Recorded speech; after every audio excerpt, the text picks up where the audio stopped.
Hello दोस्तों, आज हम देखेंगे क्रिसमस पर हिंदी निबंध। एक, क्रिसमस हर साल 25 दिसंबर को मनाया जाता है।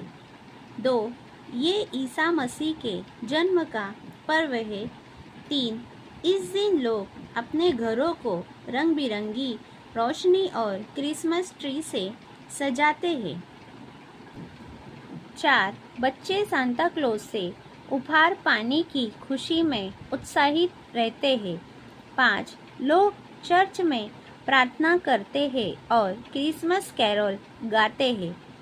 6, मिठाइयाँ और केक का खास आनंद लिया जाता है। 7, क्रिसमस प्यार, शांति और खुशी का त्यौहार है। 8, इस दिन लोग ज़रूरतमंदों की मदद करते हैं। 9, ये त्यौहार हमें दया और भाईचारे का संदेश देता है। 10, क्रिसमस बच्चों और बड़ों के लिए खुशियों से भरा दिन होता है। धन्यवाद दोस्तों। ऐसी ही मेरी नई वीडियो के लिए मेरे चैनल को लाइक, शेयर और सब्सक्राइब कीजिए।